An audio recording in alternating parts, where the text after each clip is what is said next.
Hello, everyone. Welcome to the 21 Hats podcast. I'm your host, Lauren Feldman. This week, Jay Goltz and Laura Zander talk about the limits of their own management. Once a business gets past a certain size, no owner can do everything, or even be aware of everything. But where do you draw the line? Does the owner need to be conversant with most aspects of management, marketing, and finance to oversee the business?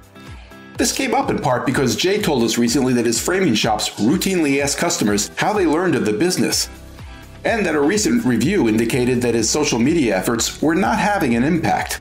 But when asked about those efforts, Jay wasn't entirely sure what they consisted of or whether they even existed. Perhaps surprisingly, he also wasn't all that interested in learning more. It was all working well enough, he concluded, and that was all he needed to know. That's the starting point for today's main conversation. Along the way, we also address such questions as, where's the line between being a manager and being a therapist? Do owners need to be passionate about their business? What does the phrase people over profits really mean? And while the customer is always right has become a cliche, is it really a good policy? Even in good times, owning and running a business can be a lonely pursuit. Our hope is that these weekly conversations, brought to you by our principal sponsor, The Great Game of Business, will let owners know they are not alone in facing challenges. Same thing with our daily newsletter, the 21 Hats Morning Report, which Inc. magazine named the best newsletter for business owners and which you can subscribe to for free at 21hats.com, where you can also find transcripts of our podcast episodes and lots of other articles and interviews. Joining me this week on the podcast are regulars Jay Goltz, CEO of the Goltz Group, whose companies in Chicago include a picture frame business, Artist Frame Service, and a home furnishing store, Jason Home. And Laura Zander, who is CEO of Jimmy Bean's Wool, a digital yarn store based in Reno, Nevada, and Madeline Tosh, a yarn supplier based in Fort Worth, Texas. The episode is titled, I Can't Have a Handle on Everything. Welcome, Jay and Laura. It's great to have you here. I want to play a little bit of a game today, sort of. I want to see if I can trigger Jay. I've gotten pretty good at it. I don't usually try to do it. No, you're gifted, Lauren, really gifted. You're selling yourself short. As listeners to this podcast know, Jay does have some strongly held beliefs, and we sometimes hit upon topics that he feels strongly about. So today I want to see if we can dig deeper into a few of those topics and understand what it is that kind of sets Jay off. This sounds like so much fun. I'm so stoked. I'm going to be calm, cool, collected, like nothing's going to get me. Right. I'm just going to be like, just challenge accepted. Yes, exactly. But before we do that, Laura, we haven't talked to you in a little while. How are you? How's it going? It's going. I've decided I'm going to go on sabbatical in a few months. I don't know if I really will or not, but that's helping me get through this. I'm going through a tough employee period. Feels like everything comes in threes, right? So I just found out yesterday that my team, 3 of my employees, were at a retreat, a yarn retreat this past weekend. So we had a little booth there. It's 100 customers, 100 women that are paying big money to stay at this nice resort. And then you have a bunch of different vendors like us who have tables and are supposed to interact with, the retreatees and sell some stuff and blah, blah, blah. So anyway, find out that one of the 3 team members behaved pretty inappropriately during the event, stumbling drunk, not coming to the booth on time, being an hour or 2 late, being on her phone. There was a presentation one evening about missing Indigenous women. She was in the front row and just rudely FaceTimed somebody and got up and walked out. And this is somebody who had been written up. She's been written up twice in the last 5 weeks. I thought she was a great employee a few months ago, and then something just shifted.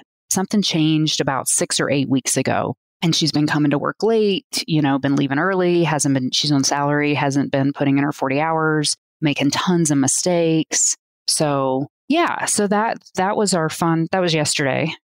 So what are you doing about that, Laura?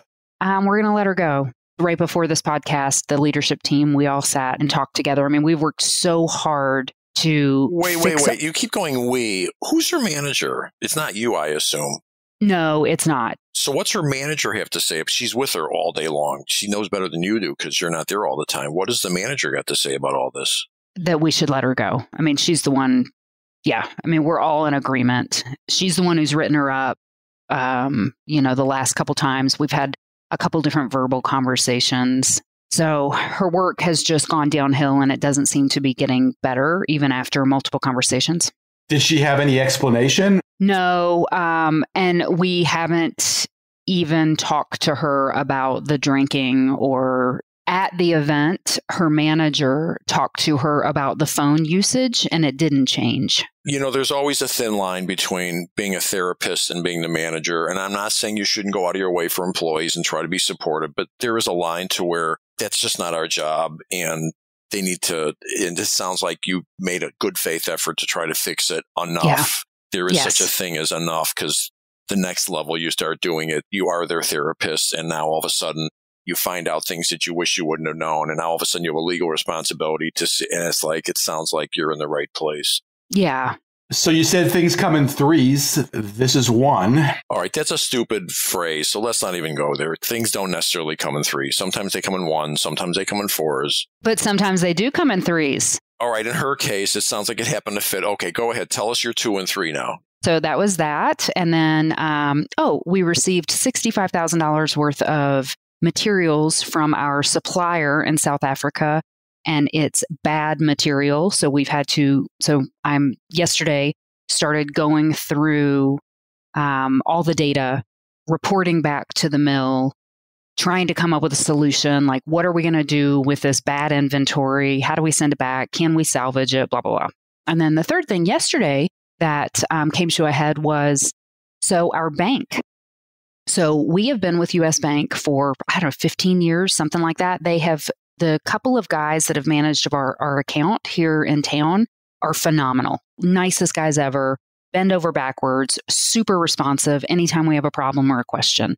Well, about a year and 4 months ago, they said, we'd like you to change your merchant services. So we've been using a merchant processing company for the last 15 years. That was a small family-owned business. And we'd always resisted changing to anybody else. It's a lot of work to change for us because we have a custom-built software system. So US Bank came to us and said, hey, will you change? We'll give you 2 months of merchant processing for free. And you're going to save, our rates are about $15,000 a year cheaper than what you're currently doing. Okay. We didn't want to, but we did the math and we're like, all right, this is $30,000 or $40,000. It's worth it. These rates are not going to change, right? You're not like just hooking us and telling us these are some great rates and, and then next year you're going to increase the rates. Nope, the rates aren't going to change. So a couple weeks ago, get a letter in the mail. Our rates were going to quadruple. Oh, for God's sakes. Quadruple.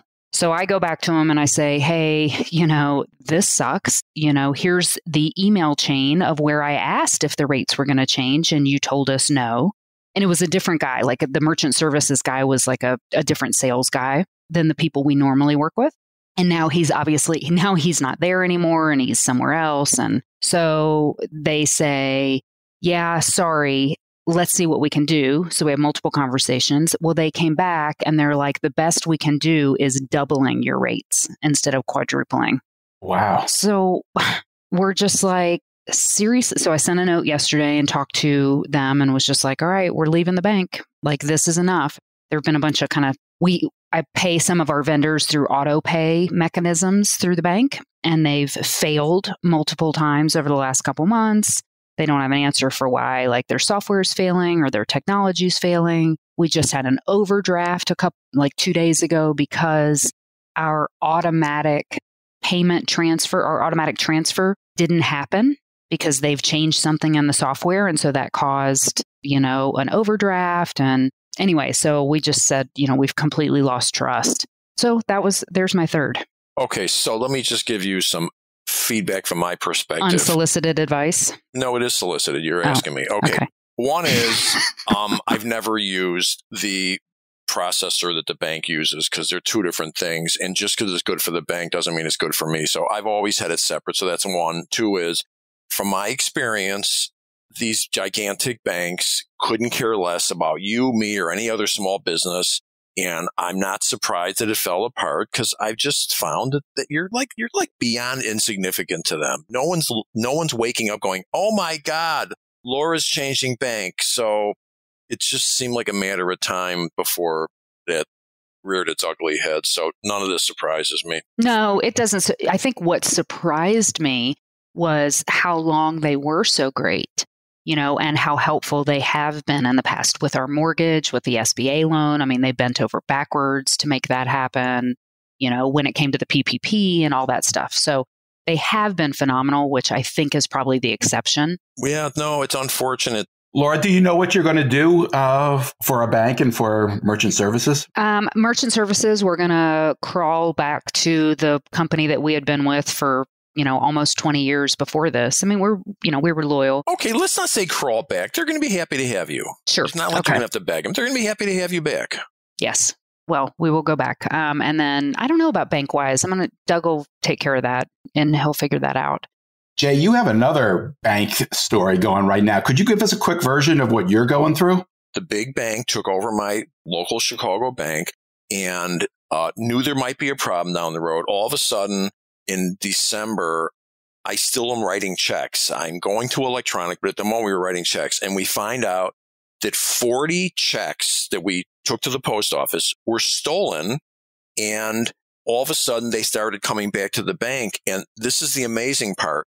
The endorsements, people took a check made out to Acme Company, and Joe Schmo signs on the back and puts it in his bank account, and the bank takes it.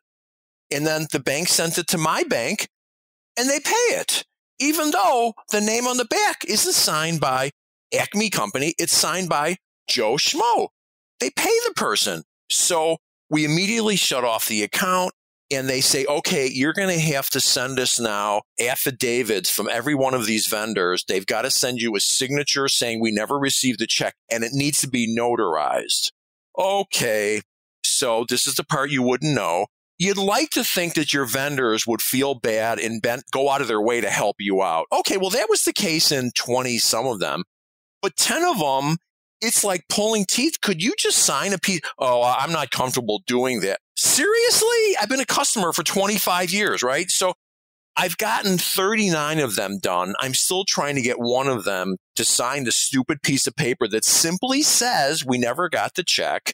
And now it's now March. I just got back 2 of them, the refunds. I'm out $40,000. 2 checks are finally got reimbursed from the other banks. But like whatever you think about banking, that you think there's some controls, forget about it. Endorsements apparently are meaningless now. And so I talk to other people and they go, oh yeah, if you Google it, it's all over the place. They're stealing them at the post office. They've held up some mail people and taken their keys and gotten into the box. Could this happen if you were paying with an electronic check? I don't think so. So we're moving to that. So here's a lesson that I'm taking from this. Being a small business or a medium business owner sounds so romantic and sexy, but we spend a ton of our time doing like freaking admin firefighting, right? I mean, talking with the bank and figuring out like all this stuff that you feel like is not insignificant to the bank. And I should have left the bank a year ago. And I just left now. But how is this building? And this is where Doug gets so frustrated all the time. He's like, we're not working on the business. I mean, think of all this time that we could have been spending doing this stuff that, we're just we're admin. Well, listen, if I'm blamed for anything, I should have changed banks earlier because the new bank would have given me a provisional credit. And the big bank that took over they couldn't care less. It's like, I'm out $40,000 now. And yeah, you'll get back most of it. It'll probably take 3 or 4 or 5 months. And they're perfectly comfortable telling me that, even though, keep in mind, they're the ones that paid the check that had an endorsement that didn't match. They didn't even try to write Acme on the back. They wrote their name. I think these are the real people's names that are stealing the money. They put their actual names on the back, and the bank paid it anyway. So now that I got you warmed up a little bit. You got me. All right. Nicely done. Thank you. Let me run a few things by you. Let's start with this. What do you think of the phrase, entrepreneurs should always follow their passion? Yeah, that's such a warm and fuzzy thing. And unfortunately, certainly there's passion in business, but the math has to work. And I've seen lots of people who followed their passion and lost $300,000 because it just was a bad idea. So stop listening to your friends to go, oh my God, these are the best cupcakes I've ever eaten. You need to open up a cupcake store. Oh my God, you'll be a billionaire. And then open it and find out, oops, not really. That's like marrying for love, but the guy that you love is a cheater and an alcoholic and a total asshole, like 80% of the time. But you love him the other 20. 80% of the time. Wow. Well, I'm just making up numbers. Yeah, sometimes what we love to do, lots of people like to do, and you just can't make any money at it because the math doesn't work. So, Jay, I wanted to ask you about this because it kind of came up during our conversations about your thinking about doing an ESOP. It came up with regard to one of your businesses, which is Jason Home, which is not the business you started with. And you said some things that kind of suggested to me that you don't quite have the same passion for this business. And yet it's been very successful. And I'm just curious how you think about that. Well, there isn't anything in the framing business I haven't done. I mean, that's what I started with. I love framing. I love turning things into great looking, frame pictures for customers. And there isn't a part of that business that I haven't done and enjoy. The home store was a function of, it's horizontal integration. These same customers are getting framing, probably would like to buy some furniture. I have some extra space. I think I'll start a little offshoot over here. And then I hired some talented people and it turned into a pretty big business. No, I don't have a feel for that business like I do in the framing. I have nothing to do with the whole purchasing and the design or anything else. And no, I can't say that I'm not even close to as engaged in that business as I am in the framing business. Even though we should point out, I mean, it's larger now than your picture framing business. No, it's and very also successful. It gets a lot of attention. I mean, no question. Bobby from Queer Eye buys there. And as an editor said to me, she goes, Jay, I don't know how you did it, but you're nationally known. Jason Home, Jayson, is nationally known and is a hot, cool furniture store. I told you I was in Morocco, like on a retreat probably 10 years ago. And UPS came to the door of this retreat center and there was a box from Jason Home. And I'm like, this was before I knew you. And so I was just like stalking you. I'm like, oh my God, that's Jay Goltz. That's his stuff. Like they even know him in Morocco. He's so cool. Maybe someday he'll talk to me. And yet, Jay, what I kind of hear you saying is that, I mean, you would pull out all stops to make sure that Artist Frame Service succeeded and goes on, whereas you don't have that same feeling for Jason Home. Well, I don't know if I'm fully committed to Jason Home. I love the fact that we've got happy customers nationally, maybe even it's mostly nationally, but I certainly don't have the wherewithal to run it myself at all. And if it's just an odd thing. I'm proud of it. I feel great offering what we offer customers and that they're thrilled with the store. But no, I can't go back to the old days of I'm going to go back and start doing I can't do anything over there. I don't have the skill set. I couldn't go ahead and, so-and-so quit or retired. Well, I'll just go back to doing that. I can't do it. It's not my thing. So I certainly don't have the personal knowledge or skill set to take that business over if I ever needed to. Whereas framing, like I said, I've done every single job in there. It's different. I'm fully committed to it, but it certainly would be more difficult for me to figure out how to keep it going if, a few key people left. It's different. For me, I started with being passionate about the product, when we started the business, and then that just evolved into being passionate about business.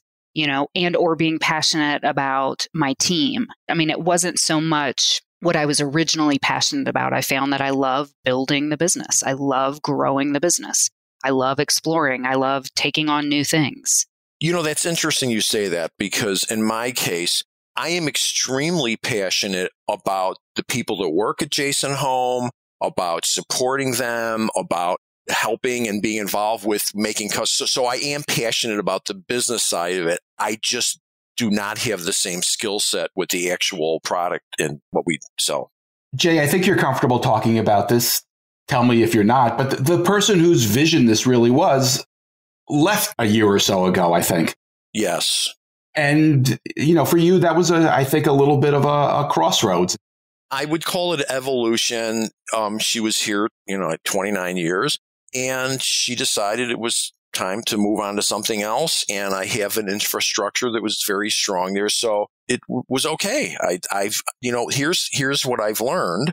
I've been in business for 45 years this year. I mean, you're going to go through some evolution, and there's going to be some time where some key people leave and things are different than they were 45 years ago, and things evolve. And when you hire, I don't care what business you're in, when you start out with 6 employees, it is unlikely when you're at 60 or 80 or 100 that those 6 employees are still going to be fitting into what your the size of the business is. And sometimes they want to leave. Sometimes it's extremely unfortunate and extremely painful sometimes, but sometimes the person outgrows you and sometimes you outgrow the person. In this case, she had done it a long time and the situation here changed and she just decided that it was time to go do her own thing. And I, worked out something with her and it was all a soft landing. So does this mean you really don't need to be passionate about a business to make it work? I think you need to be passionate about something. Yes, right. Right. You do need to be passionate about it, but just because you are passionate doesn't mean the business is going to succeed because it just might be viable. And vice versa. I mean, if you're going to start a landscaping company, it doesn't mean you have to be passionate about landscaping. To me, it's you got to be passionate about building a company or passionate about blah, blah, blah, right? Or let's just say this, which is absolutely the case in my case. How about, I would argue, you got to be passionate to want to take care of customers. Totally. Which is absolutely the core of why I'm successful. I grew up in my father's dime store. I got weaned on taking care of customers. I didn't know any different. And there are people out there that hate their customers, that complain about their customers. You see them all over the place. Right. All right. I'm clearly not triggering you with this one. Let's move on. Nice try, though. Let me try another one. This one's about digital marketing. And actually, it's something that came up the last time Laura and Dana were on with you. They were both talking about how they've used influencer marketing. And they both expressed the opinion that it could work really well for you and your businesses. I think you do it to some extent with Jason Home, maybe not with picture framing. And when I asked you about that, I felt like you got a little bit defensive, that this is not something that you really want to put your energy into. I wouldn't call it defensive, maybe dismissive. I knew you were going to get defensive about him saying that you got defensive. Because being defensive means I feel like you're attacking me. I don't feel like you're attacking me. I am dismissive of it because we do it, and I just have not seen any evidence that it's working. Point, Lauren. Lauren, you just scored a point, just so you know. Thank you. What? Thank you, Laura. You were dismissive of it. I think you were a little bit defensive, too. When I asked you, well, what are you doing? Your answer was kind of a quick, well, we're doing stuff. Yeah, there's no question. I would give you the same. I don't know if defensive is the right word, but the answer is, I know we're doing a lot of stuff for Jason. I know it's working well. I hear about it. I simply don't have the day-to-day knowledge that I can sit here and tell you what we're doing and what we're not doing, which gets to my point of, I just don't know every single thing that's going on in the company. And some people might go, oh, well, that's terrible. You have to, yeah, really? It's working okay for me. I don't know what to tell you. I got 130 employees. They're competent. They own their job. They do a great job. I will tell you this, which to me is a litmus test of it. I've been in a business group with 6 other business owners every single month. And I've said this to them. At the end of the meeting, I could confidently say to all of them, do you know what you all have in common that I don't? Every one of you is stressed out. They would say during the meeting, they're stressed. I'm not stressed out. Like, I'm not a micromanager. It's like, it's okay. I don't have a total handle personally on the digital marketing, but I feel comfortable that my people do. Do I think we're doing it as best as possible? I'm sure not. Perhaps I need to hire a outside firm or something, but like, I can't have a complete handle on everything. So that part I might be defensive about, if in fact you're insinuating that I should. Well, go ahead. I just handed you a tool to use against me. I appreciate that. No, I don't expect you to be able to handle everything yourself. That doesn't make any sense at all. And I'm certainly not encouraging you to be a micromanager. But there's a difference between being able to do it all yourself and being conversant in it. And I don't think you've made the effort to be conversant in digital marketing. True. You're not doing your own taxes either, but you know accounting and you know what to look for. And I'm curious if maybe it might be worth a little bit more of your time. Sure, maybe. Laura, you are conversant with digital marketing. She's 20 years younger than me. Big difference. Jay, you are smart enough to figure it out. I mean, I understand. No, but she grew up. I have to remind everybody, when I started in business, there was no such thing as the computer on a desk. There was zero computers. She grew up with computers. I'm there with you. I understand. Yeah. She's a native, certainly much more so than we are. But I remember when the microwave came out. He could do this if he wanted to. And I'm just raising the question and hope. You're right. I could do it if I wanted to. I have to decide what I want to do. And I'm on Jay's side with this. I'm just doing whatever makes me happy. And I think that, especially with marketing, we see this in the software world as well, but we keep using new terms and we keep throwing new phrases around, influencer marketing, blah, blah, blah. We've been doing fucking influencer marketing for forever. I mean, for at least the last 50 years or 70 years, the format has changed. Maybe it was in print magazines before and now it's in Instagram or blah, blah, blah. Well, wait a second. We should define because. But I just think the principles and the high level approach is the same. You get someone popular who has an audience to help promote your product. So I think that Jay. Well, that's you could be referring to celebrity marketing, you know. Exactly. That is a form of it for sure. But with social media, you can do something different. And for all Jay knows, there are people posting pictures of one of his frames on Instagram, and he could be using that to his advantage. And it doesn't matter if the person is famous or not. There's a way to use. I just don't think that's Jay's role. I think that's tactical. Not for him to do it himself, but maybe to know whether it's happening. Don't you think? Well, I certainly could find out if we're doing that. I have to tell you, some of this falls under. I'm in a new place now. You ready? I'm in this phase. I'm in the whatever phase. Like whatever. Really? You know, I mean, that doesn't sound like fine. you. No, I'm paying attention to a lot of stuff. I can't argue with you. I will follow up and find out what we're doing, all that stuff. But I just, at some point, it's like I can spend my whole day hunting around. I don't know. I will ask. I think for framing, first of all, for Jason, I feel good that we're doing the stuff right because I hear about it all the time. For framing, I know we're doing stuff. I don't know that it's having any impact. I certainly can follow up on it. That's what you always say. There's two pieces to this that you aren't addressing. One is we are doing it for Jason. Artist Frame Service, the framing business, is a local business. It's just not the same thing. And when you call it influence marketing, would you include, I've got on my website that Architectural Digest said we were the master framing place, and Chicago Magazine named us the best framer in Chicago. So I would call that's okay. I just think on a local basis, I don't know that that's the kind of thing that works on a local basis. I thought you were giving me your best shot. Is that the best you got, Lauren? What? Seriously? It seems like the same topic we just covered. It does work on a local basis, Jay. And I think you've proved my point that you haven't taken the time to really think about this in the way you would with other things involving your business. Perhaps. A little surprised I didn't get more backup from Laura on this. But yeah, she's man, trying to be nice to you. Sorry for you right now, Lauren, because you're not giving your best shot at this. I can think of far more things that would get me triggered than that. All right, go for it. Okay, this is the one that's making me nuts lately. When I read about these companies or the organizations, people before profits. Okay, there are clearly some times you should put people over profits. Maybe businesses slow down a little bit and you could lay some people off, but you don't, and you hold on to them because they're good, solid people that have worked for you for years. And you take a little hit for a while until business comes back or until people leave on their own. But you can't always put people over profits. That's called going bankrupt because you do have to have profits. So I believe, yes, you need to have profits and you need to take care of people. The two are not mutually exclusive. And to suggest that you can always put people over profits is just always said by people who don't run businesses. Well, let me ask you this. You came up with a really smart, clever phrase that you have used in a number of places, including in blog posts you've written when we were at the New York Times. I've heard you use it, in public speaking.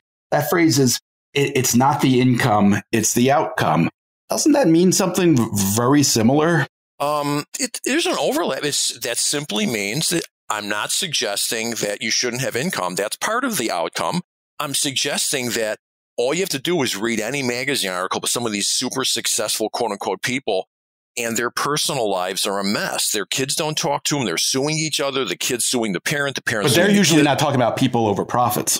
No, I'm suggesting you could make money and do some horrible things to the environment, to your family, to the neighborhood. There's lots of people that make lots of money that are despicable human beings, and I wouldn't call them successful. So I'm saying making money is part of it, no question. The question is, did you leave some people better off that worked for you? Were you supportive of your employees? Were you supportive of any social things? Did you take good care of customers? Were they happy? It's not just profits. But my point is profit needs to be one of those things. It's not just the people. Absolutely. Yeah, because it's irresponsible otherwise. You're going to go broke. I mean, if it was always people over profit, you'd go, nobody says profits aren't important. I just think it's interesting that one of those phrases really triggers you and the other one is sort of something that you've adopted as kind of My problem is there's one organization in particular that has said that, and I find that sad that they're out there promoting that concept versus saying, let's be responsible. Let's be responsible to our employees, to our customers. No problem. But to suggest that somehow profits are bad and people are good, which is how I take that, is just really... I think you're taking it to an extreme. Let's try something else. You've been complaining a lot about bad customer service lately. It's some of which you've experienced personally. At the same time, you hate it when people say the customer is always right. Yes, I can help with the subtlety of that. Explain that. If you own a business, using that as a training tool to tell your employees the customer is always right is a horrible training method because they know that's not true. I say the customer is usually right because they usually are. And then once in a while, they're not. And it's just not worth fighting with them. So we'll just pretend they're right and take care of it. They'll go home happy. They'll come back. They'll send their friends and everybody wins. An employee can understand that. In my case, they pick up their framed picture. They get it home. They come back and go, I got it home and I opened up and the glass was cracked. I didn't do anything to it. Okay. They dropped it. They twisted it. But we don't go, no, I saw it when it left here. We put we're so sorry. We give them new glass. We don't fight with the customer. Every business has a version of that. Laura, you must have a version. You sent me the yarn and, you shorted the order and we don't know if they're making it up. They're not, whatever. It's just not worth fighting with customers. But to suggest is a training tool. It doesn't explain the nuance of it. And I will tell you, when you tell employees that, they get it. That makes sense. We're just going to pretend they're right because for $20, it's just not worth fighting with them. That's a good training tool. Yeah, no, it's marriage. It's what hill do you want to die on? Yes. And there's very few times, I would never say 100%. There's very few times that it's worth fighting with the customer. Now, with that being said, I'm not installing $30,000 heating air conditioning systems to where the customer goes, I don't like it. It's not working. Okay, here's your money back. So I understand in some businesses that might be difficult. How often have you had to fire a customer? Or can you remember? That's an excellent question. In 45 years, twice. And were you involved both times? Yeah. One of them, just a simple, they brought a picture in that had glass on it. The glass was completely shattered and they wanted it fixed. So we reframed it and they come to pick it up and they said, there's little scratches on the print. We want you to get us a new print. And we said, well, the glass was shattered. Well, it said here on the invoice, condition okay. I go, well, I'm sorry they wrote that. They should have said glass broken, but this is obviously from the broken glass. So I said to them, why don't you call the moving company? They're the ones that broke it. And they said, we already tried that. Oh. It's like, really? So I said, you know what? The glass was shattered on here. We didn't do it. You know it. We know it. We didn't scratch the print. We're not getting you a new print. And he goes, well, we're going to take you to small claims court. I said, okay, sorry you feel that way. I guess we'll see you there. And of course, I never saw from them again. There's a thin line between customer service and selling your soul. And I'm not exaggerating when I tell you 2 times in 45 years. I'm going to argue from my experience, the customer usually is right. Even if they're wrong, they think maybe they did break it, but they didn't know they broke the glass, whatever. There's not that many con artists out there that are trying to screw over the local business owner. It's like, I just don't think that's a huge problem. And I do see people fighting with customers. You can go on Yelp and see it. It's incredible. Totally. That you see the owner of the company get on there and lay into this customer using their own name. Laura, have you had to fire customers? Yeah, the couple times that we've had to, it's because they have been abusive, just verbally inappropriate to our employees. So if there's an issue, whether or not it's something that we did right or wrong, it doesn't matter. Like the tone and the just aggressiveness. I agree with that. There's a line to where you got to protect your employee. Almost never happens. It's only happened a handful of times. All right. My thanks to Jay Goltz and Laura Zander, and of course to our sponsor, The Great Game of Business, which helps businesses implement open book management and employee ownership. You can learn more at greatgame.com. Wait, don't leave yet. If you have a question or a comment that you'd like the 21 Hats owners to address, send it to me by replying to your morning report or by email at lauren@21hats.com. That's LOREN @21hats.com. Do it now before you forget. And don't be afraid to tell Jay what you really think. He can take it. And if you got something out of this conversation, help us reach more business owners. Tell a friend. Subscribe and review us wherever you get your podcasts. Follow us on Twitter. Subscribe to the Morning Report at 21hats.com. This episode was produced by Jess Thuberon, founder of Blank Word Productions. Okay, now you can leave. Thanks for listening, everyone.